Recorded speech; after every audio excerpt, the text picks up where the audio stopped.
Two parallel worlds collide when a king discovers that his father's killer is alive and well in another reality and is plotting his revenge.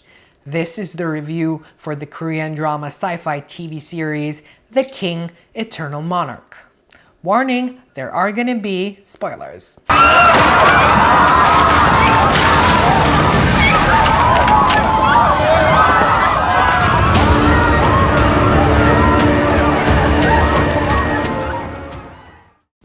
The first episode of King the Eternal Monarch was rough at the start.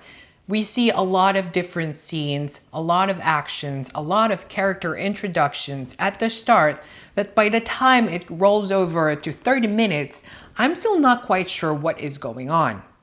We see more of the villain Lee Lim at the start, so you kind of understand, or at least you get that impression where Lee Lim is actually the protagonist. He's the main character, but in fact, he is the main villain. The story gets more convoluted when we see crime scenes in the second world. If you are someone who wants to focus on a main character right at the start, or a main villain, or any of the character just to grasp the storyline, it's gonna get disappointing from the first episode. What got me through the first couple of episodes is the actor, Lee Min-ho. I know him from other dramas. Because of that, I stuck through him and made it past a couple of episodes. But if you don't know him, you're not familiar with him, this is not something that you've seen before, it's gonna be hard getting from the first episode to the couple of episodes where you actually see the story and understand what's going on. By episode 3, I get that Lee Gon, who is played by Lee Min-ho, is trying to find out the reasons, the details of what really happened on the night when his father was murdered. He uses a flute to travel to another world and discovers that the savior that he's been after for so long actually exists in the second world. The story starts a little rough around there. The main characters, Lee Gon and Tae-yul, are both really strong characters. The acting of the actors are actually good. I've watched both of these actors in previous dramas and they're really great actors themselves. But something about them being together, something about their characters being together, there's just no chemistry. I don't particularly feel any heart rush or excitement when I see both of them. Like when you see two characters, the male lead and the female lead, you get up on your seat or kind of scream for the two of them to get together. But I don't feel any of that. I don't feel as strong or as gravitated to these couple. Yes, they are great actors. They have great characters. But when you put them together, the male lead and the female lead, it doesn't actually quite work. What works for me are the secondary characters. Now let's talk about Shin-jae. At the first part of the story, I didn't really understand him. I didn't get the character. I didn't get his motivations. I didn't get his character. I didn't get his moral drivers. It was just a lot of not really getting who the person was. I thought the character didn't belong in the whole episode, in the whole story. And then at the end, I discovered things about the character and then I finally understood why he didn't belong. So at that point where you see that he didn't belong at the start and then discovering that he really did not belong, it just makes it feel worthwhile watching him, even though you didn't really like the character. There was a reason I didn't like the character, and I love that. Now let's talk about Eun-sook and Young. By far, I think these two characters are my favorite. It's because of the actor, the way he delivered the characters. It was true to each one and yet very different. You have Eun-sung, who's always upbeat and fun, and you have Young, who's always serious and trying to do the right thing and trying to be on his guard all the time. I have not seen this actor in other dramas, so it's my first time seeing him and I'm really pleasantly surprised by his acting. My favorite scene of these characters was when they were trying to say goodbye to each other. The scene really captivated the context of their storyline. It sums it up, and when you see them together, you get to realize that who better to understand you more than anyone in the world but yourself.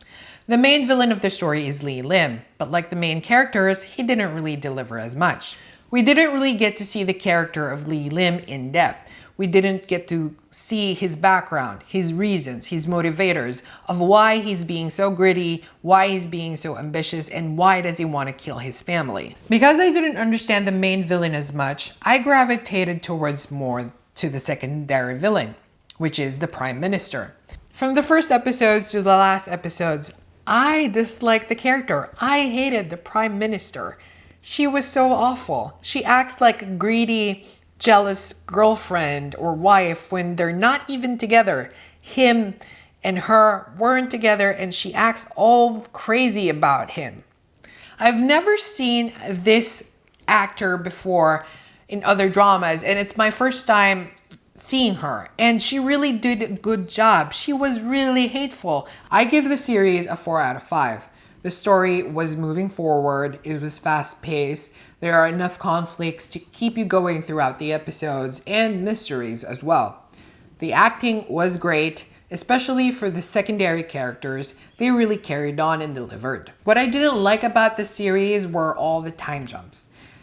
There were different times, different settings, and it's kind of hard to follow through what actually is going on or why this happened, what happened to this scene, and why did it needed to be here in order for this to happen. It's all a little bit confusing. There's also a plot line where you needed a whole flute to travel back in time.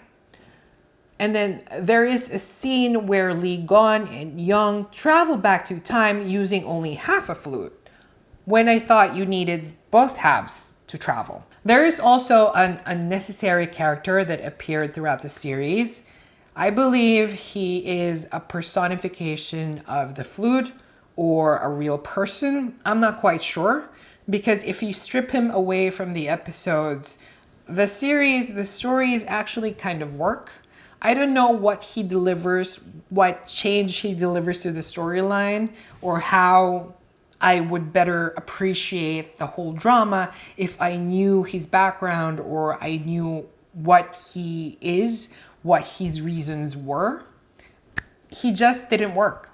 If the drama skewed to more romance, I kind of wanted to see more people involved in the romance, third flings, third parties, and try to get the story a little bit more messy than what it really is. If it was geared more to science fiction, I would have liked to see a little bit more science fiction laws or a little bit more crime scene investigations, more trouble between two worlds, and then you need some of the people from the second world to solve the issues from the first world. Something like that. Something different. My recommendation is definitely watch this series if you enjoy the romance of time traveler's wife, the science fiction tropes of The Fringe. You definitely enjoy this Korean drama. Although the runtime is about 1 hour and 15 minutes for each episode, there are enough drama, action, and romance to keep you going. If you found this review helpful and enjoyable, do give me a like. If you want to see more recommendations, more reviews of Asian drama TV series and films, do subscribe. That's it.